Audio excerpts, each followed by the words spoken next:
Thank you, Rich, and thanks to all the members of the board who put on this beautiful evening tonight. Special thanks to the committee who made the selection. I know it was a difficult choice, and I appreciate your considering me. This evening, I'd like to share a couple of reflections about life at the Academy some years ago.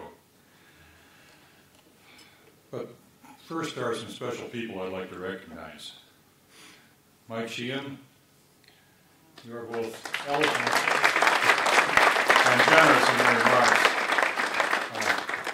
Mike, as many of you may know, has been one of the leaders of our great class of 1951 for many, many years. And I don't remember Mike ever doing anything badly, and this introduction certainly fit that. Mike deserves recognition as much as anybody I know. Thank you so much, Mike. Mike's kind words bring to mind a church-related event that my wife and I attended a few days ago. A clergyman who spoke was introduced very warmly as I was. And his first words were, "That introduction makes me think I should be canonized without the inconvenience of dying first."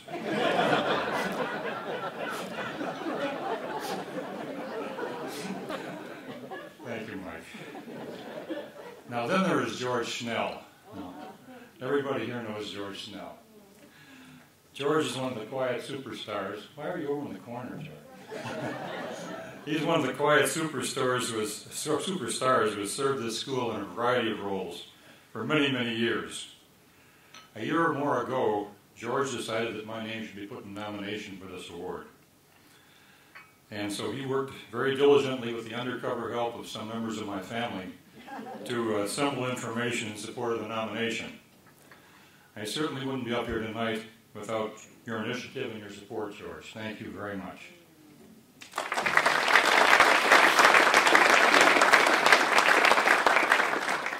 This evening provides a rare opportunity to recognize publicly the most important people in my life. My family, who have been supportive and encouraged me in every good thing I've been involved with. My wonderful wife, Jan, is here tonight.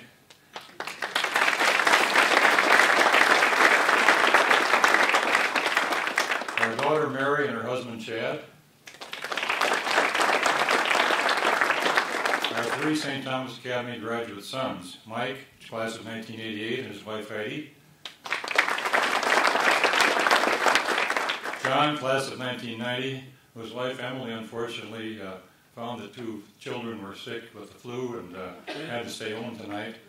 But we're awfully glad you're here tonight.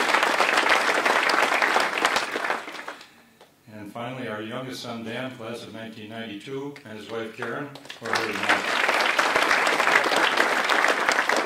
Separating these young parents from their children on a school night is no easy task, so I'm appreciative of them being here. This evening's event has been one of the more enjoyable traditions of St. Thomas Academy, an opportunity to celebrate what the school means to so many of us. My special appreciation to classmate Peter Retton and his family, who endowed this beautiful medal, designed by Father Tom Kohler, who is a member of the faculty. I recall that Father Kohler, when he received the award himself in the year 2000, looked at it, held it up, and said, "Nice design." He's right, it is a nice design. Now, I should report that some of my classmates get together pretty regularly for golf, where most of us are retired. And a few weeks ago, the subject of this award came up, and the fact that I was going to receive it, and I was going to be asked to speak. And one of my classmates asked if there would be an opportunity for rebuttal. A couple of others said they wanted to be here if it was a roast. But I'm glad to see that many of them decided to come anyway. Our class of 1951 came to the Academy more than 60 years ago, which is kind of scary when you come to think about it. We've been affiliated with the Academy for about half of its 125-year existence. We were, of course, on the old campus that you saw in the pictures, and some of the buildings were beginning to show their age. But the atmosphere we encountered at St. Thomas Academy could not have been better for young men who are just beginning to examine their capabilities and their values. The values we heard about most were faith, scholarship, discipline, family, friends, and country. And those values weren't all taught in the classroom. Most of our teachers were young men, just returned from service in World War II, and willing to give us lessons to live by. In the classroom, but also in the way they lived themselves, and worshiped, and served the community. These are men like George Schnell, and Jim Keene, Jack Campbell, Leroy Brown, Norb Robertson, and many others who are no longer with us. Their passion for their subjects and their commitment were contagious. They coached, they offered counsel, they were available to give after-hours help to anyone who needed it. They led us in collecting and delivering holiday food to needy families. Part of what motivated us to do well was our desire not to disappoint those dedicated role models, many of whom we came to think of as friends as well as respected teachers. Now, there were numerous times when the dedication of our teachers was put to the test. I'd like to give you one example. One of the most popular social events each school year was the regimental dinner ball, usually held in the ballroom of one of the nicer hotels in Twin Cities. The cadets appeared in full dress uniforms. Their dates were in long gowns with corsages. It was truly an elegant affair. In our junior year, some of the Mothers Club chaperones at that dance commented that some of the cadets needed help with their table manners. I don't know how that could have been. But the following year, the administration was decided that we should have some work on our table manners. So, prior to the regimental ball, our senior religion instructor, Father Frank Fleming, was asked to include that subject in one of his classes. Now, any of you who know Father Fleming, later Monsignor Fleming, can imagine how excited he was to be teaching table manners. And none of us took it very seriously either. So as the levity mounted, Father Fleming finally slammed his hand on the desk and said, "Now look, you don't like this subject and I don't like it either, but I'm going to teach it and you're going to learn. And if any of you knuckleheads use the wrong fork at that regimental dance, you're going to hear from me."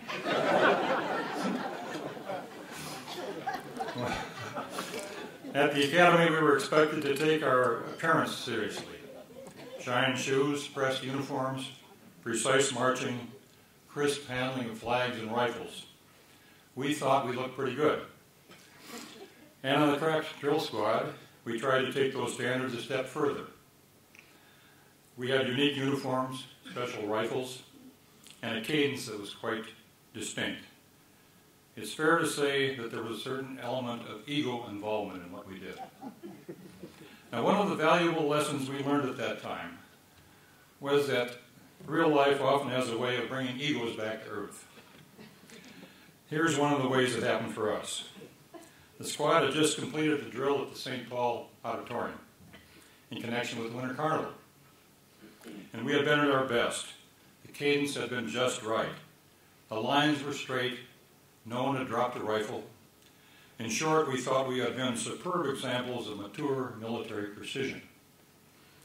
After the drill, we were standing in the outer area of the arena congratulating ourselves.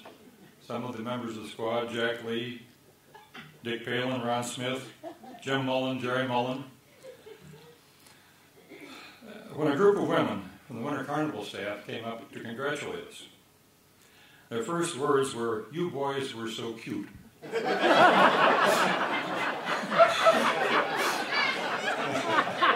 Now, cute was not the way we wanted to be remembered, but they followed with a clincher. "We just loved your little dance."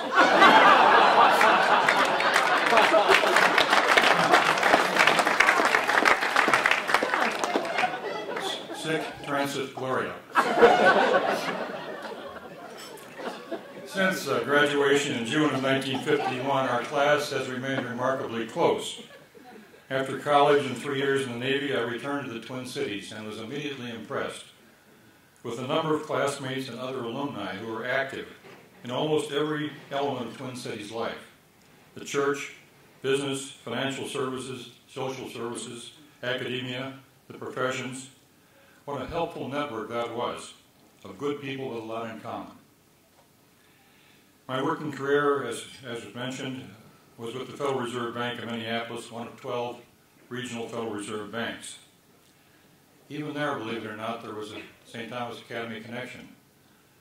Two of the chairmen of our board were Mike Wright and Jerry Raudenhorst, both of whom have been previous recipients of this award. And our auxiliary bishop, Bishop Lee Cachet, worked for us as a coin teller while he was in the seminary. So you can see even a secular institution like the Federal Reserve has some connections. As Mike Sheehan mentioned, I've been privileged to work on a variety of good causes over the years. Looking at the rap sheet that Mike prepared for our programs, one might even say there's a guy who could never say no. However, in the interest of full disclosure, I should confess that I did try to say no at least once. In 1989, I received a call from Tom Schreier Sr., who was then chair of the STA board, asking if I'd be interested in joining the board. Now that presented a dilemma.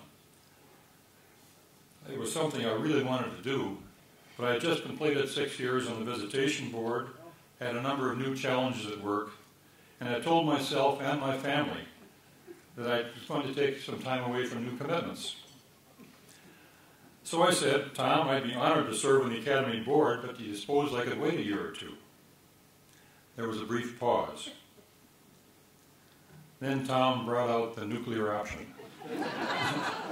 He said, Tom, Archbishop Roach would really like you to serve on the board of the Would you be willing to talk with him about it? Now, anyone who spent any time at the Academy when then Father Roach was there knows that it was never a good idea to say no to him. And being called into his office was not a happy experience. I knew how this would end. So I quickly reconsidered and agreed to join the board. And I must admit that I've never regretted that outcome. It gave me the chance to meet and to work with some wonderful, dedicated friends of this school, many of whom are here tonight. So thank you, Tom Schreier. I'm sorry you can't be here tonight, but boys, please pass this along. Thank him for his creative persistence in giving me that opportunity. Now, as good as this school was when we were students and when I was on the board, I've been very impressed with the way it has evolved into the exceptional institution it is today. From all I've observed, the administrators and the staff today have the same qualities of dedication and commitment and competence that benefited us so much all those years ago. And while some of the physical facilities are again beginning to show their age, the character and the values taught at St. Thomas Academy remain rock solid. Thanks to Cadet Connor Farley for giving us such excellent evidence that the Academy and its students continue to excel. I know your grandparents are very proud of you, as is the rest of your family. Those of us who love this school owe a sizable debt of gratitude to Tom Misch and to his colleagues and to their predecessors, including John Grieving, for the way they built so well and continue to build on the solid foundations of this school. In every way, it's a better version of the great school that served us so well years ago. And as much as it pains me to admit it, even the crack squad may be just a little better today. Let me conclude these reflections the way I started, by expressing gratitude to God for the many blessings that have come my way, not the least of which is a long association with St. Thomas Academy, and with those who have worked for it and supported it over the years. The school would not be what it is without you. I'm delighted to take home this beautiful symbol of the Academy, but please know that I know that this room is full of people who deserve at least equal recognition for what you've done and continue to do for the school and for our church and for our community. May God continue to bless us all. Thank you.